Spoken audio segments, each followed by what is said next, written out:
પ્રભુશ્રી કહે બધાને મરણ આવે ત્યારે શું કરવું? પ્રભુશ્રી પૂછે છે, કાઉન્સમાં લખ્યું છે કે બધાને પૂછ્યું. પ્રભુશ્રી કહે બધાને મરણ આવે ત્યારે શું કરવું? પહેલો મુમુક્ષુ કહે પહેલેથી તૈયારી રાખવી, થોડે થોડે સહનશીલતાનો અભ્યાસ કરવો. એક મુમુક્ષુએ જવાબ આપ્યો કે ભાઈ મરણ આવે ત્યારે પહેલા શું કરવું? પ્રભુશ્રીએ પૂછ્યું તો કે આપણે પહેલા તૈયાર થઈને રહેવું. તો શું કરવું? તો કે થોડે થોડે સહનશીલતાનો અભ્યાસ, ખંભવું, સહન કરવું. મરણ વખતે ઘણી વ્યાધિ વેદના હશે, અંતે મરણનું દુઃખ તો હશે જ. કેમ કે જ્યારે અસંખ્યાત પ્રદેશ જે આત્માના છે શરીરમાંથી નીકળે છે ત્યારે ઘણી પીડા થાય છે, અને વેદનીય કર્મ હોય તો બીજું પણ પીડા ઘણી હોય. તે વખતે આત્માનો ઉપયોગ સ્થિર રહે તેનો અભ્યાસ પહેલેથી જ કરવો, સહનશીલતાનો. પહેલેથી તૈયારી રાખવી, થોડે થોડે સહનશીલતાનો અભ્યાસ કરવો. ત્યારે બીજો મુમુક્ષુ કહે લડવૈયો હથિયાર વાપરતા શીખ્યો હોય તો લડાઈ વખતે કામ આવે. બીજો મુમુક્ષુ કે હા બરોબર, પહેલા કે આ સૈનિક બધા શસ્ત્રો ચલાવતો શીખ્યો હોય તો એને લડાઈમાં કામ આવે. ત્યારે પ્રભુશ્રી કહે આ વાત બહુ ગહન છે, આ વાત બહુ તમે કરી કામની છે. આ જીવ સમય સમય મરી જ રહ્યો છે. મરણ તો આવશે ત્યારે તૈયારી કરી રાખવી, પણ આ સમય સમય મરી રહ્યો છે એનું શું? પ્રતિ સમયે આ જીવ અનંત કર્મનો વ્યવસાય છે, અનંત કર્મથી ઓછા એ પરમાણુ ગ્રહણ કરતો નથી, એનું શું? પ્રભુશ્રી કહે આ વાત બહુ ગહન છે. આ જીવ સમયે સમયે મરી રહ્યો છે, માટે સમયે સમયે જાગૃતિ રાખવી. એ 10 પ્રાણના નાશને જે મરણ કહ્યું, આત્મા તો મરતો નથી, પણ આ મન વચન કાયાના યોગ અને 5 ઇન્દ્રિયો, 5 ને 3 8 અને આયુષ્યને શ્વાસોશ્વાસ એનો નાશ થવો, તેનું નામ શાસ્ત્રમાં વ્યવહારમાં પણ મરણ કહે છે. સ્થૂળ દેહનો વિયોગ, તેનું નામ મરણ. કેમ કે આત્મા તો મરતો નથી. તેમ પ્રભુશ્રી એ તો થશે ત્યારે, પણ આ સમયે સમયે આ જીવ રાગ દ્વેષ કામ ક્રોધ માન માલ ઉપાધિ કષાય ભાવો કે વિષયો પ્રત્યે આસક્તિ કરીને મરી રહ્યો છે, કર્મ બાંધે છે, એનું શું? આ વાત બહુ ગહન છે.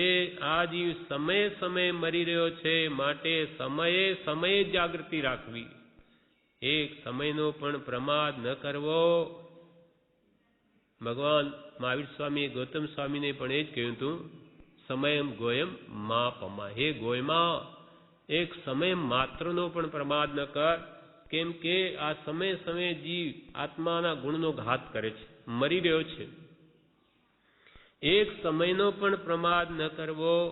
રોજ મૃત્યુ સંભાળવું. આપણે આ યાદ નથી રહેતું. જો મરણ રોજ યાદે રહેતું હોય તો વૈરાગ્ય ભાવ જાગૃત. હા, એ આસક્તિ થાય નહીં.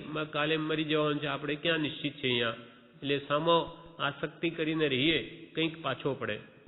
એટલે કૃપાલ કે રોજ મરણને સંભાળવું, રોજ મૃત્યુ સંભાળવું. તેથી મમત્વ ભાવ નહીં રહે, મારાપણાનો ભાવ મોડો રહે કે આપણે તો જવાનું છે, આપણે ક્યાં કાયમના છે. તેથી મમત્વ ભાવ નહીં રહે. જીવ ઘેરાઈ જશે ત્યારે તો કંઈ નહીં બને. અંત વખતે ઘેરાઈ જશે એટલે વ્યાધિથી જ્યારે ઘેરાઈ જશે ત્યારે કંઈ નહીં બને. અને આરાધના પહેલા નહીં કરી હશે તો એ મૃત્યુ વખતે લેસ્યા આવી જશે. જેવા કૃત્યો તેવી લેસ્યા. પછી ચારે બાજુથી એ ઘેરાયેલો આત્મા ત્યાં કંઈ નહીં કરી શકે. જીવ ઘેરાઈ જશે ત્યારે તો કંઈ નહીં બને. જેવો ભાવ શુભ કર્યો તો તે પ્રમાણે થશે, અને શુદ્ધ કર્યો તો તે પ્રમાણે થશે. જેવો ભાવ અશુભ ભાવ કર્યો તો ગતિ બગડી જશે. જેવી મતિ તેવી ગતિ, અને જેવી ગતિ તેવી મતિ પણ આવી જાય છે. જેવો ભાવ શુભ કર્યો તો તે પ્રમાણે થશે. શુભ કરે ફળ ભોગવે દેવાદિ ગતિમાં, અને અશુભ કરે નરકાદિ ફળ કર્મ રહિતન ક્યાંય. જેવો ભાવ શુભ કર્યો તો તે પ્રમાણે થશે, અને શુદ્ધ કર્યો તો તે પ્રમાણે શુદ્ધ ભાવમાં હશે તો ઉત્તમ ગતિ પામશે. કાં મોક્ષ શ્રેણી માંડે તો કેવળ જ્ઞાન પામે. શુદ્ધ કર્યો તો તે પ્રમાણે થશે. તાત્પર્ય એ કે બધાથી લઘુ થઈ જવું. પ્રભુ શ્રી શું કહે કે પહેલા શું કરવું? બધાથી લઘુ થઈ જવું, નમ્ર થઈ જવું. માન મૂકી. મનુષ્યોમાં માન વધારે છે, દેવોમાં લોભ વધારે, તિર્યંચમાં માયા વધારે, નરકમાં ક્રોધ વધારે. સામાન્યપણે આમ તો ચારે કસાયો બધામાં છે, પણ માટે કે માન મૂકીને પહેલા તો બધાથી લઘુ થઈ જવું. પ્રભુ શ્રી કે અમે તમારું નામ લઘુરાજ રાખ્યું. એ બહુ સરસ છે. અમે તો પ્રભુ છેવથી છેલ્લી પંક્તિએ જઈને બેઠા છીએ. લઘુરાજ લઘુતા મેરે મનમાની, એ તો ગુરુગમ જ્ઞાન નિશાની. પ્રભુ શ્રી કે લઘુતા તો મેરે મનમાની, અમને બહુ ગમે છે. કેમ કે ગુરુગમ પ્રાપ્ત કરવાની નિશાની છે. વિનય વગર, માનનો પ્રતિપક્ષી વિનય વગર જ્ઞાન આવે નહીં. વિનય ધર્મનું પહેલું પગથિયું છે.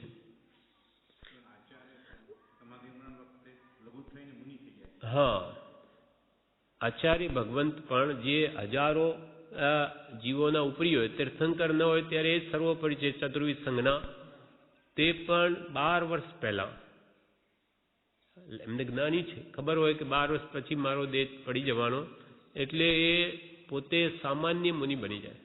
આચાર્ય પણ મૂકી દે, બીજા સંઘમાં જાય અને કહે કે મને અહીંયા તમારા નીચે રાખો, મારે સમાધિમણ કરવું છે.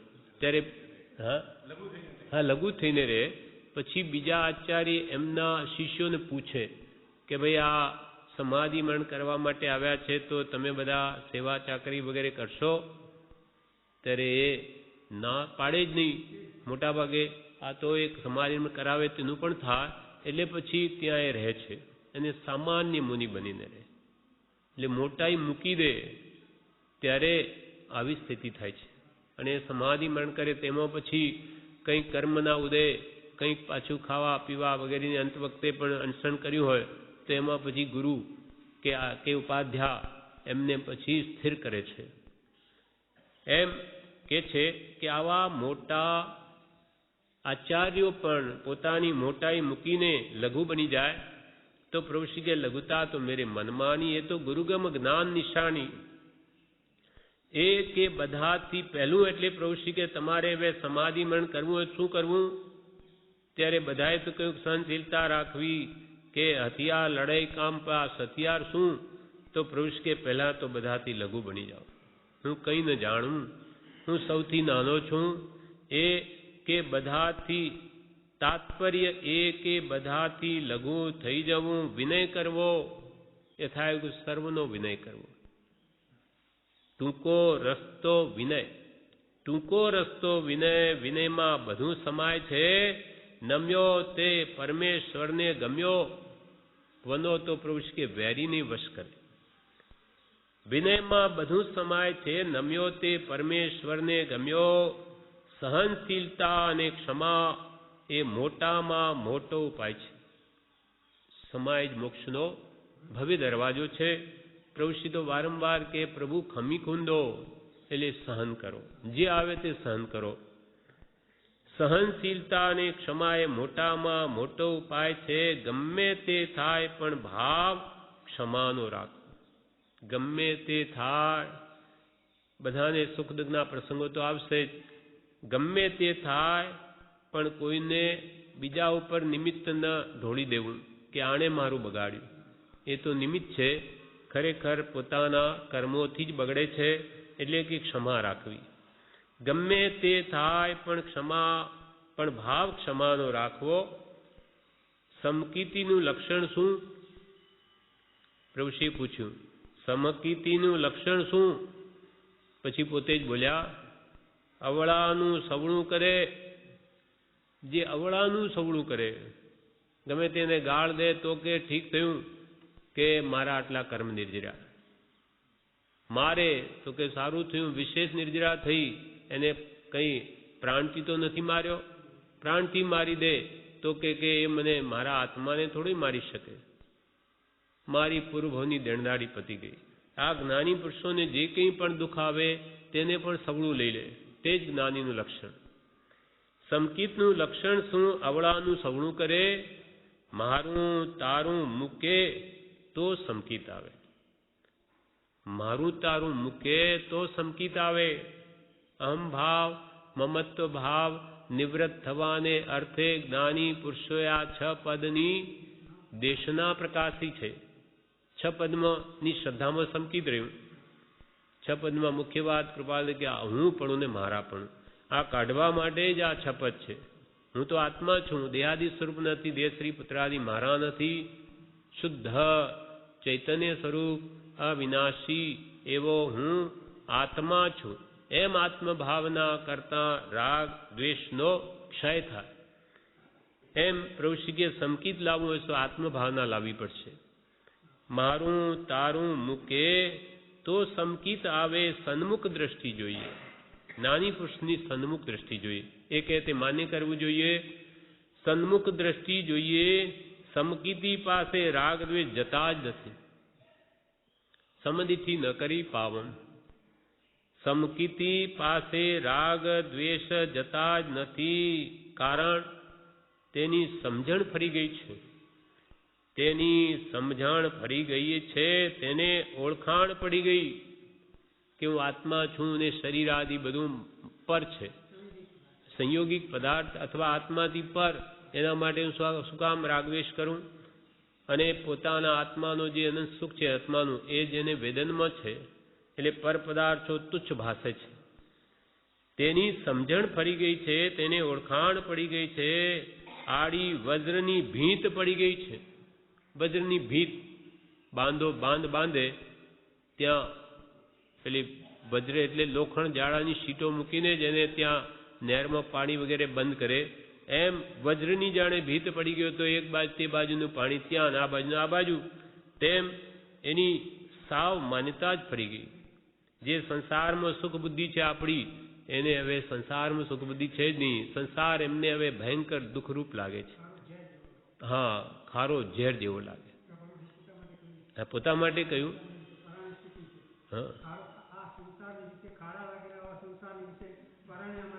હા, ખારા લાગેલા એવા સંસારને વિશે પરાણી અમારી સ્થિતિ છે. હા, અને મોક્ષમાળામાં પણ કૃપાલદેવે કહ્યું કે ત્યાં દુઃખ ને દુઃખ જ છે. દુઃખનો એ સમુદ્ર છે.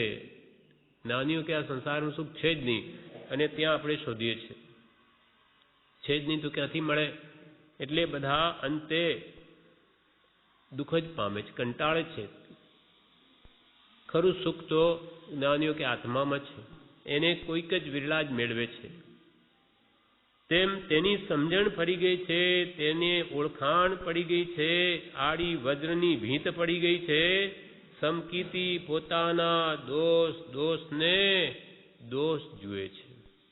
આપણે સમ્યક દ્રષ્ટિમાં આ જ અંતર કે આપણે બીજાના દોષ જોઈએ, જ્યારે જ્ઞાની પુરુષો તો પોતાના જ દોષ દેખે છે. સમકિતિ પોતાના દોષને દોષ જુએ છે. તે વિચારે છે કે તે જે કંઈ કરે છે તે બાહ્ય છે, ત્યાં કંઈ આત્મા નથી. અને બીજા તો જે કંઈ કરે તેમાં અહમ ભાવ કરે. કેટલો ફેર! જ્ઞાની તો હંમેશા પોતાના દોષ જુએ, દીઠા નહીં. નિજ દોષ તો તરીએ કોણ ઉપાય? આ બધા સાધનો બધા છે, સત્સંગ છે, ભક્તિ છે, સત્પુરુષ છે, વચન છે, પણ દીઠાની નિજ દોષ, પોતાના દોષ જીવ જોતો નથી તો તરીએ કોણ ઉપાય? કયા ઉપાય તરશો? એમ જ્ઞાની તો પોતાના દોષને દોષ જુએ છે. તે વિચારે છે કે તે જે કંઈ કરે છે તે બાહ્ય છે, ત્યાં કાંઈ આત્મા નથી. અને બીજા તો જે કંઈ કરે તેમાં અહમ ભાવ કરે. કેટલો ફેર! આસમાન પાતાળનું અંતર. તો તેમાં અહમ ભાવ કરે બીજા. કેટલો ફેર! ભાવ ઉપયોગ એ ન હોય તો મળના. ભાવ ઉપયોગ આત્માનો ભાવ જ્ઞાન દર્શન. ભાવે દર્શન જ્ઞાન. દર્શન અને જ્ઞાન એ આત્માનું મુખ્ય લક્ષણ છે. અથવા ઉપયોગ, જ્ઞાન ઉપયોગ, દર્શન ઉપયોગ. એ ભાવ ઉપયોગ એ જો ન હોય તો મરદા. પુરુષ કે જો આત્માનું જ્ઞાન દર્શન કોઈમાં ન હોય તો બધા મરદા. એ છે કે નહીં? બધામાં જ્ઞાન ઉપયોગ છે કે નહીં? જ્ઞાન દર્શન એ છે કે નહીં? ક્યાં આઘો લેવા જવાનો છે? કે જ્ઞાન દર્શન બહારથી આવવાના છે? પોતે તે મય જ છે. એ છે કે નહીં? ક્યાં આઘો લેવા જવાનો છે? રોગ આવે, પૈસા જાય, ક્રોધ આવે ત્યારે ઉપાય શો? શરીર છે તો રોગ આવશે જ. 2.5 રોગનો વાસ છે એક રોમમાં. એવી 3.5 કરોડ રોમનું આ શરીર, એટલે 5-6 લાખ 6 કરોડ 12.5 લાખ રોગ આ શરીરમાં, એટલી એની ક્ષમતા છે, કેપેસિટી છે. આટલા રોગો આવી શકે. જેવા કર્મના ઉદય તે પ્રકારે રોગ ફૂટે. સનતકુમાર ચક્રવર્તીને 16 મહારોગ, 700 વર્ષ સુધી રહેલા. એમાં રોગ આવે તો ક્યાં આવે? શરીરમાં જ આવે. કૃપાલ કે જન્મ જરા ખાણ મૂત્ર ને મળની, રોગ જરા ને નિવાસનું ધામ. રોગ ક્યાં રહે? શરીરમાં. વૃદ્ધાવસ્થા ક્યાં રહે? શરીરમાં. રોગ જરા ને નિવાસનું ધામ આ શરીર, અને વળી કે ખાણ અને મૂત્ર ને મળની ખાણ છે. રોગ આવે શરીરમાં કે પૈસા જાય. પૈસા કંઈ હંમેશા આપણી પાસે રહે જેવું નથી. પુણ્ય ખૂટી જાય તો જતા પણ રહે. રોગ આવે, પૈસા જાય, ક્રોધ આવે. કશાયો તીવ્ર હોય, ન કરવો હોય તોય થઈ જાય ક્રોધ. ક્રોધ આવે ત્યારે ઉપાય શું? સંભાવ. પ્રભુ કે સંભાવ. રોગ આવે તો સંભાવ રાખો. પૈસા જાય તોય કે છે સંભાવ રાખો. આવે તોય છકી ન જાઓ. અને ક્રોધ આવે ત્યારે પણ સંભાવનો અભ્યાસ કરો. રોગ આવે, પૈસા જાય, ક્રોધ આવે ત્યારે ઉપાય શો? સંભાવ. સદાચરણમાં પહેલો સંભાવ. એ આત્માનું ઘર છે. પ્રભુ કે આત્મા ક્યાં રહે? સંભાવમાં. અને સંભાવને જે આરાધશે તે જરૂર મુક્તિને પામશે. સદાચરણમાં પહેલો સંભાવ. સંભાવની કેટલી તાકાત છે તેનું દ્રષ્ટાંત પ્રભુશ્રીએ બીજે ઠેકાણે આપ્યું છે કે એક ચોર તેને ફાંસી ચડાવવાનો હતો. મંત્રી જૈન હતો, એટલે એને થયું કે હવે એને કંઈક બોધ આપું જો એનું કદાચ કલ્યાણ થાય તો. એટલે ફાંસીએ ચડાવેલો છે. એને જઈને કહ્યું હવે તને કોઈનું શરણ છે? તો કે મને તો કોઈનું હવે શરણ નથી, કોઈ બચાવે એવું નથી. તો કે એ વાત કહું છું માન્ય કરીશ? તો કે હા જરૂર માનીશ. જાણે હું તો મરી જ રહ્યો છું. કેમ કે દુઃખના વખતમાં એ વાત સહેલાઈથી ગ્રહણ થાય છે. એટલે મંત્રીએ ચોરને એમ કહ્યું કે હવે કોઈના પ્રત્યે, કોઈ રાજા પ્રત્યે તને જેને કોઈ નિમિત્ત બન્યું હોય મારવા, મેં કોઈ પ્રત્યે દ્વેષ કરીશ માં, તેમ કોઈ ઘરના પ્રત્યે પણ રાગ કરીશ નહીં. સંભાવનું શરણ રાખ. એમ કહ્યું તો એને કે ભલે કોઈ પ્રત્યે રાગ દ્વેષ કરીશ માં. એ સંભાવ રાખીને દેહ ત્યાગ કર્યો તો ત્યાંથી મરીને, આખી જિંદગી પાપ કર્યા પણ ત્યાંથી મરીને સંભાવ અંત વખતે રાખી લીધો મુનિની, મંત્રીની શિખામણથી, તો સીધો દેવગતિને પામ્યો. હવે અહીંયા શું બન્યું? રાજા પાસે ફરિયાદ ગઈ કે આ મંત્રી પણ તમારો આ ચોર સાથે મળેલો છે. કેમ કે અંત વખતે 2 જણા વાત કરતા હતા. ફાંસી ચડાવેલો ત્યાંના માણસો, સૈનિકો, કોઈએ જઈને કહ્યું રાજાને કે આ મંત્રી પણ આમાં ભેગા છે. ત્યારે પછી રાજા તો કાનને કાચા, એને કે જાઓ એના ઘરનું બધું ધન લૂંટીને લઈ આવો. આ પણ ભેગો હોવો જોઈએ, નહીં તો શું કામ વાત કરે ત્યાં? એટલે એના ઘરનું બધું જ ધન લૂંટવા માટે સૈનિકો ગયા. તેટલામાં તો પોણા કલાકમાં તો ત્યાં દેવગતિમાં તો નવજુવાન 16 વર્ષનો થઈને પથારીમાંથી ઊભો થાય. ત્યાં કંઈ 9 મહિના લાગે નહીં. એટલે તે વિચારમાં એને થયો કે હું અહીંયા ક્યાંથી આવ્યો, કે તરત વિચાર આવ્યો કે ઓહો આ બધા પ્રતાપ તો મંત્રીના છે, મને અંતે સંભાવનું શરણ આપ્યું તેનું આ ફળ છે. એટલે તરત જ ત્યાં વિચાર કરે, જુએ જ મંત્રીને સ્મૃતિ મળે કે હવે શું કરે. તો એના ઘરમાં તો ધાડ પડી. રાજાને બધા સૈનિકો બધું લઈ જવા માંગે કે તો તરત દેવ ત્યાં આવ્યો, સૈનિકનું રૂપ લઈને પરમ મહાન યોદ્ધા, અને એ તો એવો લડે દેવ છે, એટલે એના આગળ કોઈ સૈનિકનું ફાવે નહીં. કેટલાય બધા આવે, બધા હારીને જાય. જેને કહ્યું રાજાને કે ત્યાં તો કોઈ એવો માણસ છે એ કોઈને ગાંઠતો નથી, એવો બળવાન. રાજા પોતે ત્યાં આવ્યો, એને જોયું કે આ કોઈ એક માણસ જેવો માણસ દેખાય, આ કઈ બીજો છે, આ કઈ દેવ હોવો જોઈએ, કોઈ બીજી માયા છે. એટલે એને પૂછ્યું કે તું કોણ છે? તો કે હું કોણ છું? હું ચોર. અને તમે કહ્યું કે મંત્રીનું ધન, એ મંત્રીએ જ મને આ દેવલોકમાં મોકલ્યો છે. આ બધા પ્રતાપ મંત્રીના છે. એને મને સંભાવનું અંતે શરણ આપ્યું, તેને લઈને તો હું દેવ થયો છું. એટલે હું એનું ઘર લૂંટવા નહીં દઉં. એટલે રાજા પણ આ વાત જાણીને ખુશી થયો કે આવો મારો મંત્રી છે કે ફાંસી પર ચઢેલા એવા પાપીને પણ એને તારી લીધો. ધન્ય છે એના જીવનને. પછી એ પણ જૈન ધર્મને માનતો થયો. એમ પ્રભુશ્રી કહે છે, સંભાવ એ આ અંત વખતે એ શરણરૂપ છે. કૃપાલદેવે મદન સુંદરીની કથા પણ કહી છે. એનો અધિકાર મદન રેખા, તે એને એના પતિ યુગબાહુ અને અંત વખતે સંભાવનું શરણ આપ્યું. એનો મોટો ભાઈ યુગબાહુનો મોટો ભાઈ મણિરથ, તે એની સ્ત્રી પર આસક્ત થયો. એટલે કે આ મણિ યુગબાહુ છે ત્યાં સુધી તો આ સ્ત્રી હાથમાં નહીં આવે. એટલે એકવાર તો એને બીજે દેશ મોકલ્યો, પણ પાછો આવી ગયો, મર્યો નહીં.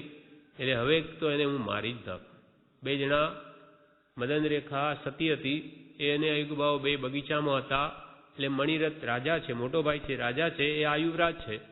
એટલે ત્યાં છાનો માનો ઉભો રહી ઝાડ તલે અને બોલાવ્યો યુગબાહુને. જેવો બોલાવ્યો તેવી સતી મદન રેખા અને અપશુકન થયા. એટલે એને થયું કે અનર્થનું કારણ છે, તમે જાઓ નહીં. તો કે નહીં, મારો ભાઈ બોલાવે છે એટલે હું તો જઈશ, પણ અપશુકન થાય છે, એમનો જાઓ નહીં. એ ગયા. જેવો એ તલવાર ઉગામીને ઊભો જ હતો, જેવો આવે એને ઘા કર્યો. અવાજ થયો જોરથી. મદન રેખાએ સાંભળ્યું કે અનર્થ થઈ ગયું લાગે છે. ત્યાં જઈને જુએ છે તો હવે મરવાની તૈયારી. એટલે હવે મદન રેખા પોતાના પતિ યુગબાહુને કહે છે કે હવે તમારા ભાઈ પ્રત્યે દ્વેષ કરશો નહીં અને મારા પ્રત્યે રાગ પણ કરશો નહીં. હવે બધું ભૂલી જાઓ. જે કાળે જે થવા કાળ થઈ ગયું, હવે એક સંભાવનું શરણ લો, ક્ષમતા રાખો અને ભગવાન વિતરાગોને યાદ કરો. અને એને જે કંઈ તે સમય મંત્ર સંભળાવી અને એનું સમાધિ મરણ કરાવી દીધું. એટલે અંતે દેહ છોડી અને એ દેવમદ ગતિમાં ગયો. નહીં તો એને તે વખતે તીવ્ર લેશ્યા, એ કહેતો જ હતો એને મારી જ નાખીશ, નહીં જીવતો રાખું. એમ મરતા મરતા એ ભાવ કરતો હતો. પણ પત્નીએ એ સમકીતી હતી, સતી હતી, એટલે એના ભાવ સુધારી દીધા. સંભાવમાં લાવી ને એનું મરણ સુધારી દીધું. હવે ત્યાં દેવ થઈ અને ત્યાં પછી જ્યાં સતી મદન રેખા કેવડી ભગવંત પાસે ઉપદેશ સાંભળે છે ત્યાં આવે છે. હા, ત્યાં ના દેવલોકથી આવે છે. અને ત્યાં એ પહેલા આવી અને પહેલા મદન રેખાને નમસ્કાર કરે. હા, તે વખતે ના સાધ્વી નથી. હા, ઉપદેશ સાંભળે છે, સાધ્વી નથી બન્યા. એટલે તે વખતે આવીને એક બાઈ માણસ અને ગ્રસ્ત છે તેને પહેલા નમસ્કાર કરે. બધી સભા બોલવા લાગી કે આ દેવોને પણ વિવેક નથી એટલો કે ભગવાન કેવડી બેઠા છે ને એક સ્ત્રીને નમસ્કાર કરે પહેલા, પછી કેવડીને કરે, એટલો વિવેક નહીં દેવોમાં. ત્યારે ભગવંત કહે કે ભાઈ આજે સ્થિતિ પામ્યો છે એનો સર્વોપરી ઉપકાર આ મદન રેખાનો છે.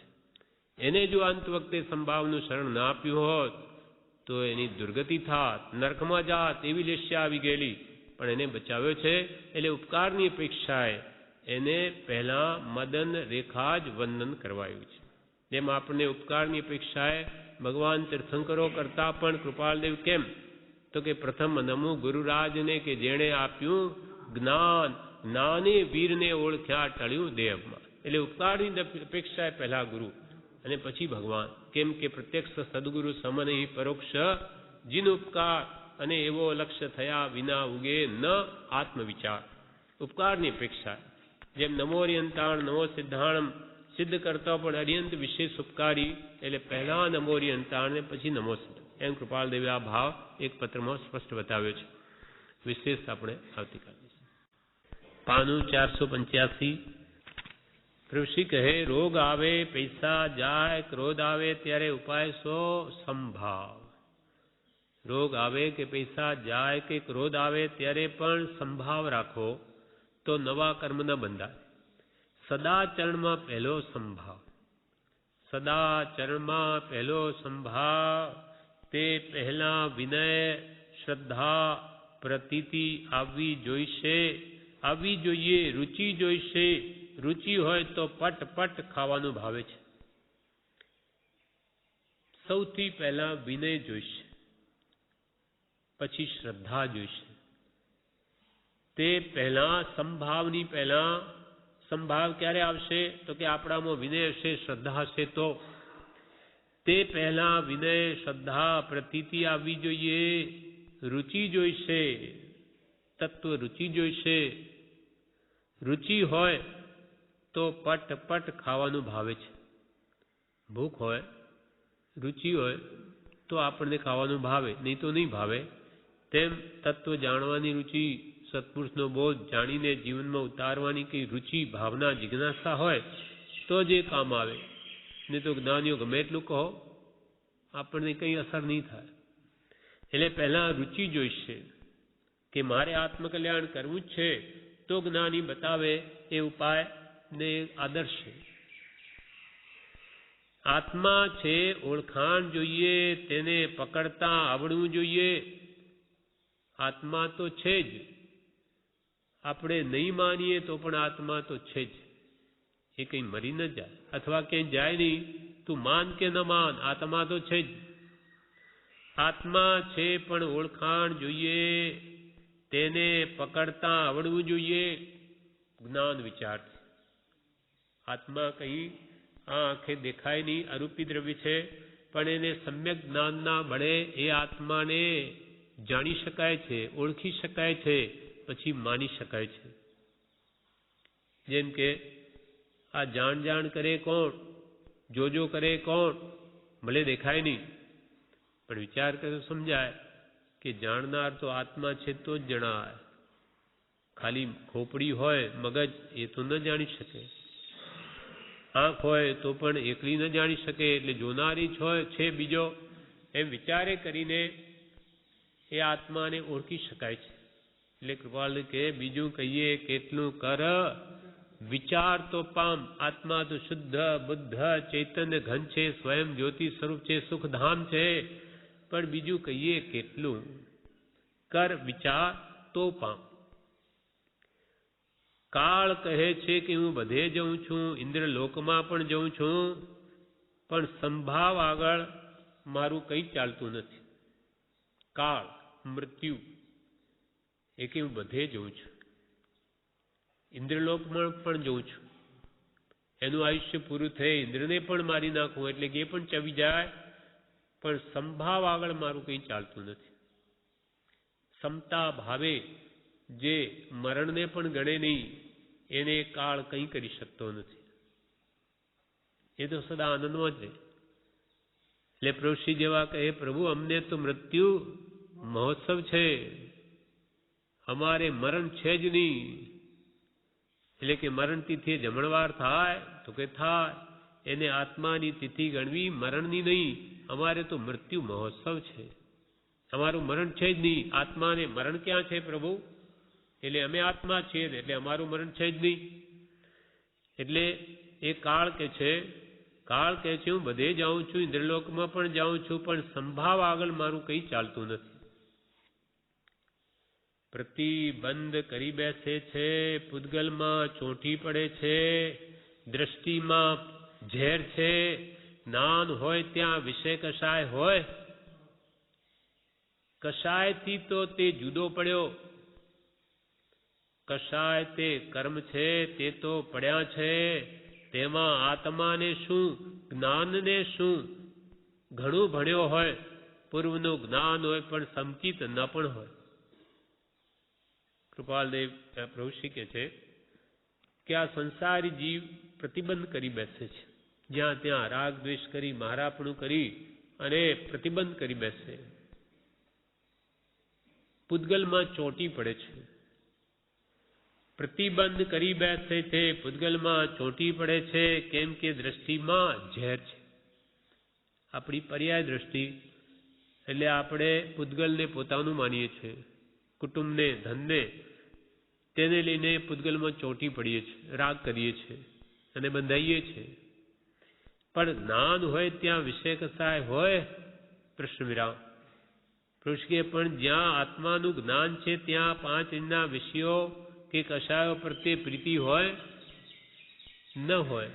કેમ કે એ આત્મા તો કષાયથી જુદો પડ્યો, કષાયથી જુદો પડી ગયો, નિષ્કષાય ભાવમાં આવ્યો. અનંત સંસાર વધારે એવા કષાયોના ગયા. કષાય તે તો કર્મ છે, તે તો પડ્યા છે, તેમાં આત્માને શું, જ્ઞાનને શું? પણ ઘણું ભણ્યો હોય, પૂર્વનું જ્ઞાન હોય, પણ સમકિત ન પણ હોય. નાના વડીય ને દૂર કર્યું હોય, ક્ષોભક્ષમ ઘણો હોય અને સમ્યક દર્શન ન પણ હોય. કેમ કે જ્ઞાનનો ઘણો ઉઘાડ કરવાથી કે સમકિત આવે એવું નથી. એ તો દર્શન મોહનીની પ્રકૃતિ, એનો ઉપશમ ક્ષોભક્ષમ કે ક્ષય કરે ત્યારે જ્ઞાન પ્રગટે. આ જીવ જાણે ઘણા શાસ્ત્રો વાંચી લઉં તેથી મને આત્મજ્ઞાન થઈ જાય એમ નથી. થોડુંક પણ જ્ઞાન હોય એને વિચારી દ્રઢ કરી પકડ કરી લે કે દેહથી આત્મા ભિન્ન છે તો એને આત્મજ્ઞાન થઈ જાય. ભલે એને શાસ્ત્રો વિશેષ જાણતો જ ન હોય અથવા સમજો પણ ન હોય, પણ મૂળ તત્વનું એને જ્ઞાન હોય તો સંકિત થઈ શકે છે. 7 તત્વોનું જ્ઞાન. એટલે પ્રભુશ્રી કહે જ્ઞાન હોય ત્યાં વિષય કસાય હોય, કસાયથી તે જુદો પડ્યો. કસાય તે કર્મ છે, તે તો પડ્યા છે, તેમાં આત્માને શું, જ્ઞાનને શું? પણ ઘણું ભણ્યો હોય, પૂર્વનું જ્ઞાન હોય, પણ સંકિત ન પણ હોય. ધ્યાનમાં રાખવું કે હવે કંઈ અપૂર્વ કરી લેવું. ધ્યાનમાં રાખવું કે હવે કંઈ અપૂર્વ કરી લેવું. પ્રભુશ્રી કે હવે ધ્યાનમાં રાખો, આ મનુષ્યમાં મળ્યો તો કોઈ અપૂર્વ સાધના કરી લો, જે અનંત કાળે નથી થઈ તે અપૂર્વ કરી લેવું. તે એ કે દેહ છે તો આ બધું થયું છે, દેહ જ વેરી છે, તેથી બધેથી પ્રેમ ઉઠાડી આત્મા ઉપર જોડી દેવો, આ કરાવવું છે. અપૂર્વ એટલે શું? તો કે દેહમાં તો પ્રેમ અનાદિકાલથી કર્યો, હવે આત્મામાં પ્રીતિ કરો. તમારો આત્મા છે એટલે દેહ પ્રત્યેની પ્રીતિ ઘટાડી અને પોતાના શુદ્ધ સહજાત્મ સ્વરૂપમાં કરો. હવે કંઈ અપૂર્વ કરી લેવું એ ધ્યાનમાં રાખવું. તે એ કે આ દેહ છે તો બધું થયું છે, આ દેહ જ વેરી છે. દેહ મળ્યો કર્મના ફળમાં એટલે ઇન્દ્રિયો મળી, ઇન્દ્રિયો વિષયોની ઈચ્છે છે અને આ જીવ નવા કર્મ બાંધે છે. ઇન્દ્રિયો વિષયો ચહે રે ખેચે અવિરતિ પંથ. ઇન્દ્રિયો વિષયો ચહે રે ખેચે અવિરતિ પંથ. સંયમ રૂપ લગામથી રે, સંયમ રૂપ લગામથી રે, વારે તે નિરગ્રંથ સમતા સ્વામી તેરે. જે રમતા સમભાવે, જે સંભાવે રમાય એવા નાની પુરુષો આ ઇન્દ્રિયો રૂપી ઘોડાઓને સંયમ રૂપી લગામથી વશમાં રાખે છે.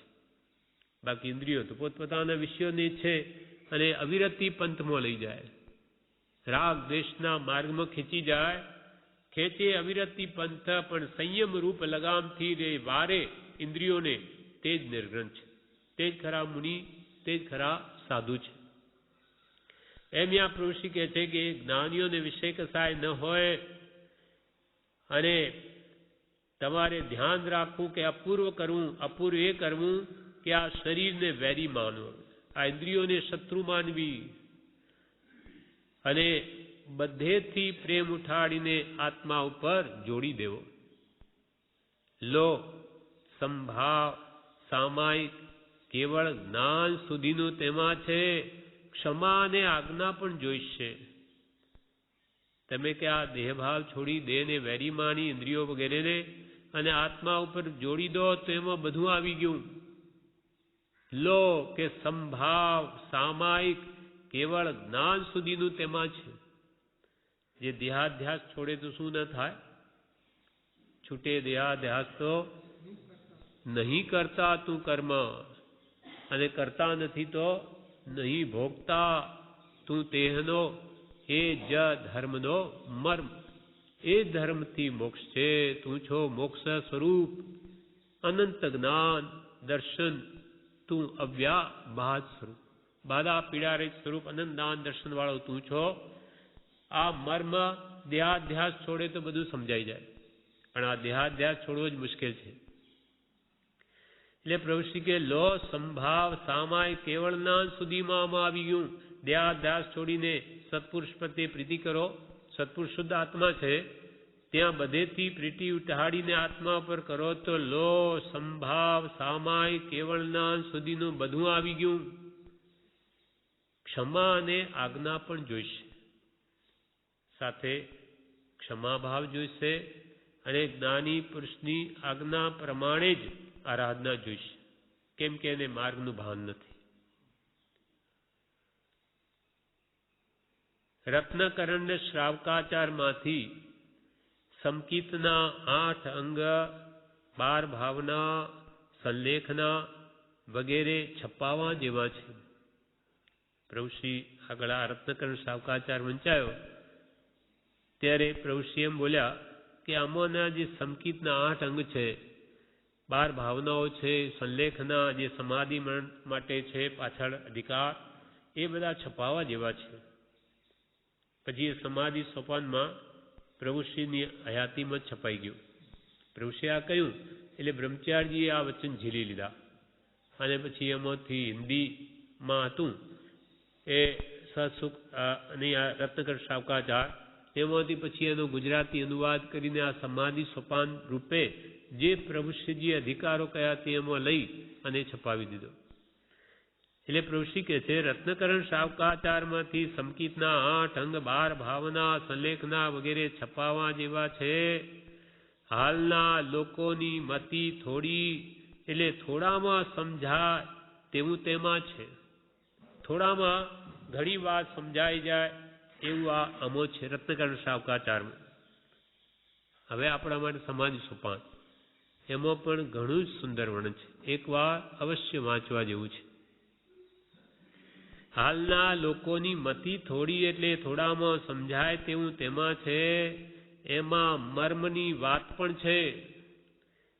સમાધિ સોપાનમાં આવે રત્નકરણ શ્રાવકાચારમાં મર્મની વાત પણ છે. વાંચ્યું હોય, પર્યાય પડ્યા હોય તો યાદ આવે. કોઈક વાર વાંચ્યું હોય એ પર્યાય એટલે સંસ્કારો આપણામાં પડ્યા હોય તો વખતે યાદ આવે. વાંચ્યું હોય, પર્યાય પડ્યા હોય તો યાદ આવે. મંદવાડ વખતે પડાય નહીં તેવા તેમાં ટેકા મૂક્યા છે. મંદવાડ વખતે પડાય નહીં ધર્મથી તેવા તેમાં ટેકા મૂક્યા છે. સમ્યક દૃષ્ટિના 8 અંગ, 12 ભાવનાઓ અને અંતે સંલેખના સમાધિ મરણ વખતે શું કરવું એ વગેરે એવા ટેકા મૂક્યા છે તો કે એને સમાધિ મરણથી ચલિત થવા ન દે એવું કે એમાં આ વર્ણન છે. મંદવાડ વખતે પડાય નહીં તેવા તેમાં ટેકા મૂક્યા છે રત્નકરણ શ્રાવકાચારમાં. ટેકા હોય તો પડાય નહીં. લાકડીનો ટેકો શા માટે રાખે? ગરડાઓ પડી ન જવાય. ટેકા હોય તો પડાય નહીં. સમય સારનો પણ અનુવાદ કરવા જેવો છે. અમે બધા પુસ્તક વાંચ્યા છે, તેમાં 2 ઠીક લાગ્યા છે. ઘણા શાસ્ત્રો પ્રભુશ્રીના વખતમાં બ્રહ્મચારી વાંચે અને પ્રભુશ્રી સાંભળે તો કે બધા શાસ્ત્રોમાંથી અમને આ વ્યવહાર પ્રધાન ગ્રંથ રત્નકરણ શ્રાવકાચાર આચારનો સુંદર ગ્રંથ, વૈરાગક્ષમ બધું જ છે. જેમાં એક તો કે આ બહુ સારો લાગ્યો અને નિશ્ચય અને પ્રધાન સમયસાર, આ 2 અમને બહુ સારા લાગ્યા છે. પછી સમયસારથી પણ એમને કહ્યું કે અનુવાદ કરવા જેવો તે સાકરબેને પછી આશ્રમથી જ ગુજરાતીમાં અનુવાદ કરેલો છપાયો છે. હા, સાકરબેને કરેલો. હા, બહુ વિદ્વાન હતા. હા, એમણે કરેલો અને મૂળ હિન્દીમાં પણ અહીંયા મળે છે સમયસાર. એટલે અહીંયા નીચે ફૂટનોટમાં કહ્યું છે કે સમાધિ સોપાનમાં પ્રભુશ્રીની અસ્થિમાં જ આ છપાયા છે અને સમયસારનો અનુવાદ પણ આશ્રમ તરફથી પ્રકાશિત થયો છે. રત્નકર્ણ શાકાચારમાંથી સંકિતના 8 અંગ 12 ભાવના સંલેખના વગેરે છપાવા જેવા છે. હાલના લોકોની મતિ થોડી, એટલે થોડામાં સમજાય તેવું તેમાં છે. એમાં મર્મની વાત પણ છે. વાંચ્યું હોય, પર્યાય પડ્યા હોય તો યાદ આવે. મંદવાડ વખતે પડાય નહીં તેવા તેમાં ટેકા મૂક્યા છે. ટેકા હોય તો પડાય નહીં. સમયસારનો પણ અનુવાદ કરવા જેવો છે. અમે બધા પુસ્તક વાંચ્યા છે, તેમાં 2 ઠીક લાગ્યા છે. મુખ્ય ગ્રંથો વંચાયા તેમાં રત્નકર્ણ શ્રાવકાચાર્ય અને સમયચાર સાર એ પ્રવૃત્તિ કે છે અમને 2 ઠીક લાગ્યા છે. અમે તો બધાને આત્મા જોઈએ છે. અમે તો બધાને આત્મા જોઈએ છે, દ્રવ્ય દ્રષ્ટિ. આ પૂતગલ આપણા ચામડા હાડકારૂપ શરીરને નથી જોતા. પોતાનો આત્મા અનુભવમાં આવવાથી ભેદ પડી ગયો એટલે એમને 2 ફટ જુદા જણાય. એટલે આવા જ્ઞાનીઓ બીજામાં પણ આવું જોઈ શકે છે. પ્રભુ કે અમે તો બધાને આત્મા જોઈએ છીએ. 7 વ્યસનનો ત્યાગ કરવો, ક્ષમાપના, 20 દોહા, આત્મસિદ્ધિ, 6 પદ, રોજ ભણવા, વિચારમાં, પ્રાર્થના બોલતી વખતે એવું નહીં માનવું કે ભગવાન આઘે છે પણ અહીં પાસે જ છે, એવું મનમાં લાવીને બોલવું. 7 વ્યસનનો ત્યાગ કરવો. કેમ કે 7 નરકના દ્વાર છે.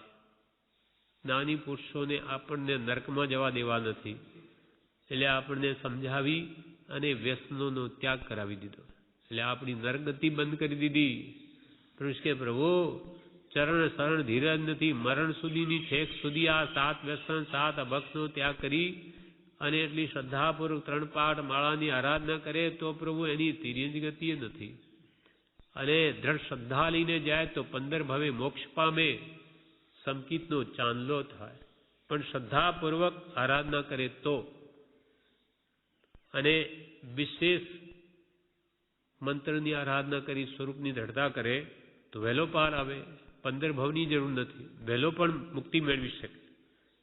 પણ પ્રભુશ્રીએ એક ઠેકાણે એમ પણ કહ્યું છે કે ઘણા મંત્ર લઈ જાય છે તે પુણ્યબંધનું કારણ છે. તડકામાંથી છાયડામાં આવે, પણ મોક્ષ માટે તો સાચા થવાની જરૂર છે. જે ભાવો એમાં કહ્યા તે રીતે વર્તવું પડશે. ખાલી બોલવાથી નહીં થાય. પુણ્યબંધા બોલવા એટલે પાપનું કારણ નથી, પણ એમાં શું દોષો કયા એ કાઢે, શું ગુણો પ્રગટાવવા કયા એ પ્રગટાવે તો મુક્તિ થાય. આમ માની લઈએ કે આપણે તો બસ એટલું કરીએ તો કલ્યાણ થઈ જશે, નુકસાન નથી. પણ આ કોઈ રીતે પણ એને મૂળ તત્વ ધ્યાનમાં આવે એના માટે આપ્યા છે. પણ કોઈ દિવસ વિચારે નહીં તો કેવી રીતે ખ્યાલમાં આવે. અને મંત્રનું રટણ ખૂબ કરે કે આ દેહથી હું નહીં, હું સજાત્મ સ્વરૂપ છું, પંચ પરમેશ્વરી જેવો કે પરમ ગુરુ જેવો, એ સિવાય આ જગતમાં મારું કંઈ જ નથી. એવો ભાવ રાખીને ભલે કંઈ નહીં ભણે, એક વાંચતા ના આવડતું હોય ને એને ઘૂંટી દે એ આત્મભાવને, તો આત્મ ભાવના ભાવતાએ જીવ લહે કેવળ જ્ઞાન. આત્માની ભાવના છે સજાત્મ સ્વરૂપ. અને પરમ ગુરુ શું, સજાત્મ સ્વરૂપ શું, તો કે આત્મ ભાવના. એ આત્મ ભાવનાનો મંત્ર આપ્યો. આત્મ ભાવના તું ભાવતા હું દેહાદિ સ્વરૂપ નથી, દેહ શ્રી પુત્રાદિ મારા નથી, શુદ્ધ ચૈતન્ય સ્વરૂપ અવિનાશી હું આત્મા છું. આ સજાત્મ સ્વરૂપ, આ સહજ શુદ્ધ આત્મ સ્વરૂપ હું છું. આ હું નહીં, શ્રી પુત્રાદિ હું નહીં. આદિમાં બધું આવી ગયું, પણ હું સજાત્મ સ્વરૂપ છું, શુદ્ધ ચેતન સ્વરૂપ આત્મા છું. એમ આત્મભાવના કરતા રાગ દ્વેષનો ક્ષય થાય. એટલે સહજાત્મ સ્વરૂપનું ધ્યાન કરતા એ મંત્રનું વિશેષ આરાધન કેમ કહ્યું? તો કે આ પોતાનું શુદ્ધ સ્વરૂપ છે નિશ્ચયને, એટલે એનું ધ્યાન આપ્યું. એ ભૂલી ગયો છે માટે. પછી આગળ પરમગુરુ. પરમગુરુ શું? તો કે પંચ પરમેષ્ઠી કેવા? તે ત્રીજા મંત્રમાં કહ્યું. પરમગુરુ કેવા? નિર્ગ્રંથ સર્વજ્ઞ દેવ. પરમગુરુના 5 ભેદ. પાંચો પરમગુરુ અર્યંત સિદ્ધ સર્વજ્ઞ છે. આચાર્ય ઉપાધ્યાય સાધુ ભગવાન નિર્ગ્રંથ છે. એટલે પરમગુરુ કેવા? પરમગુરુ કેવા? તો કે નિર્ગ્રંથ સર્વજ્ઞ દેવ. પરમગુરુ નિર્ગ્રંથ સર્વજ્ઞ દેવ. એટલે જાણે કે સજાત્મ સ્વરૂપ મંત્રનો જ વિશેષ સ્ફોટ ન કર્યો ખુલાસો, તેમ પરમગુરુ સમજાવવા ત્રીજો મંત્ર અને સજાત્મ સ્વરૂપ સમજાવવા માટે એનું રટણ નિષ્દિન કરો એના માટે જાણે બીજો મંત્ર આપ્યો કે આત્મ ભાવના ભાવ. એટલે આત્મ ભાવના સજાત્મ સ્વરૂપ એનું રટણ નિષ્દિન રાખો. બ્રહ્મચારીજીએ બોધામૃત ભાગ 1માં એક ઠેકાણે એવું લખ્યું છે, બોલ્યા છે કે નિરંતર સજાત્મ સ્વરૂપના રટણમાં રહેવાતું હોય તો એને કાંઈ કરવાની જરૂર નથી. મંત્રમાં નિષ્દિન તો એમાં બધું આવી ગયું, પણ આટલું રહેવાય નહીં મોટા ભાગે. જેમ કે પેટ તો લોટ બાફીને રોજે ખાઈએ તો પેટ ભરાઈ જાય, મરે નહીં. પણ રોજે લોટ બાફીને ખાવો એ ભાવવું મુશ્કેલ થઈ પડે, એટલે બીજી વાનગીઓ સાથે હોય. તેમ રોજે મંત્રમાં નહીં રહી શકે તો પછી થોડો સ્વાધ્યાય, થોડી ભક્તિ, થોડું સ્મરણ, થોડું વળી વાંચન, વિચાર, લખવું, ગોખવું, વાતો, તો એની પછી પાછા દ્રવ્યાનુયોગ, ચરણાનુયોગ, કર્ણાનુયોગ, ધર્મ કથાનુયોગ, જેવી જેની સ્થિતિ એમ મન શુદ્ધના લક્ષ્ય શુભમાં જ રમાવે. વિવિધ પ્રકારો બધા આપ્યા કે જેથી કે એની વૃત્તિ સંસારમાં ન જાય. અમે તો બધાને આત્મા જોઈએ છીએ. 7 વ્યસનનો ત્યાગ કરવો, ક્ષમાપના, 20 દોહા, આત્મ સિદ્ધિ, 6 પદ રોજ ભણવા. પછી આગળ કે જે ભણવા પછી વિચારમાં, ભણવા જ ની સાથે વિચારવા કે આમાં શું કહ્યું. પ્રાર્થના બોલતી વખતે એવું નહીં માનવું આપણે કૃપાલદેવ આગળ પ્રાર્થના કરીએ કે ભક્તિ કરીએ કે દેવવંદન કરીએ તે વખતે કે એમ નહીં માનવું કે ભગવાન તો આગે છે, ભગવાન અહીં પાસે જ છે, આ કૃપાળુ દેવ જ ઊભા છે. પ્રત્યક્ષ છે એમ માનીને આપણે ભાવના કરીશું તો આપણા માટે પ્રત્યક્ષ છે. તેમાં વચનો પણ આ તો કે ભાઈ તે વખતે કહ્યું, કોઈને બીજાને વાત કરી છે એમ નહીં, આ મને જ કે છે. નાની પુરુષના વચનો સર્વને લાગુ પડે. જે આરાધે તેને માટે ઉપયોગી, અને જેને ઉદ્દેશીને કહે તે પણ ના આરાધે તો એને માટે કામના નથી. એટલે જે ભગવાનની મૂર્તિને કે વચનોને પ્રત્યક્ષ તુલ્ય માની અને જીવનમાં ઉતારશે તો એને એટલો જ લાભ થશે. અને પ્રત્યક્ષ હોય પણ એને પ્રત્યક્ષનો ભાવ ન હોય તો એ પ્રત્યક્ષ હોવા છતાં પણ તે પ્રત્યક્ષ નથી. જ્ઞાની હાજર હોય, ઘણું બધું કરવાનું કે પણ આપણે માનીએ નહીં તો જ્ઞાની શું કરે. પણ આજે હમણાં જે શ્રદ્ધા બળવાન કરી અને કૃપાલની આજ્ઞાને માનીએ, આજે એમના પ્રમાણે વર્તીએ તો આજે પણ સંકિત થાય એવું છે. પણ વર્તે તો આજ્ઞા પ્રમાણે. પ્રાર્થના બોલતી વખતે એવું ન માનવું કે ભગવાન આગે છે પણ એ પાસે છે, એવું મનમાં લાવીને બોલવું. વિશ્વાસ રાખવાનો છે, વિશ્વાસ હશે તો કામ થઈ જશે. આ સાચી હુંડી છે, જેવી તેવી નથી. બાહ્ય વેશ જોવો નહીં. વ્યવહારમાં એવું બને છે કે કોઈની સાથે તમારે ઓળખાણ હોય તો તેની સાથે લેણ દેણ શરૂ થાય છે. પછી વધારે ઓળખાણ થાય ત્યારે તેની સાથે ના વ્યવહારની કાંઈ ધાસ્તી રહેતી નથી. તેમ આ જીવે હજુ આત્માનો વ્યવહાર કરવા માંડ્યો નથી. એમ કે છે વિશ્વાસ રાખો અને અમે કહીએ છીએ તેમ વર્તો તો તમારું અવશ્ય કલ્યાણ થશે. વ્યવહારમાં એમ બને કે કોઈની સાથે ઓછી ઓળખાણ હોય, કોઈની સાથે તમારે ઓળખાણ હોય તો લેણ દેણ શરૂ કરીએ, એટલે પછી વિશેષ ઓળખાણ ત્યારે થાય ત્યારે વ્યવહાર છૂટો થઈ જાય છે. તેમ આ જીવે હજુ આત્માનો વ્યવહાર કરવા માંડ્યો નથી. તેમ કરવા માંડે તો વિશ્વાસ બેસી જાય ને ઓળખાણ થાય. તો એને વાત બેસી જાય, એ વાત સાચી છે, અનુભવમાં આવે, પણ એને હજુ કરવા માંડ્યું નથી. ઓળખાણ થયા પછી શ્રદ્ધા આવે, એટલે પછી ફિકર થાય નહીં. અત્યારે આ જીવ મિથ્યાત્મ પરિણમી રહ્યો છે. સુખ દુઃખની મિથ્યાત્વની માન્યતા થઈ રહી છે. બાકી સુખ દુઃખ મિથ્યા છે. સુખ દુઃખ બધું મિથ્યા છે. પણ ઓળખાણ થાય તો શ્રદ્ધા આવે અને તે આ જીવ આગળ વધી શકે છે. આ પ્રમાણે આગળ જણાવે છે, જે આપણે આવતીકાલે લઈશું. અમૃત પ્રભુશ્રી કહે, એક વખત શ્રદ્ધા થઈ જાય તો બધો બોજો ઉતરી જાય. એક વખત શ્રદ્ધા થઈ જાય તો બધો બોજો ઉતરી જાય.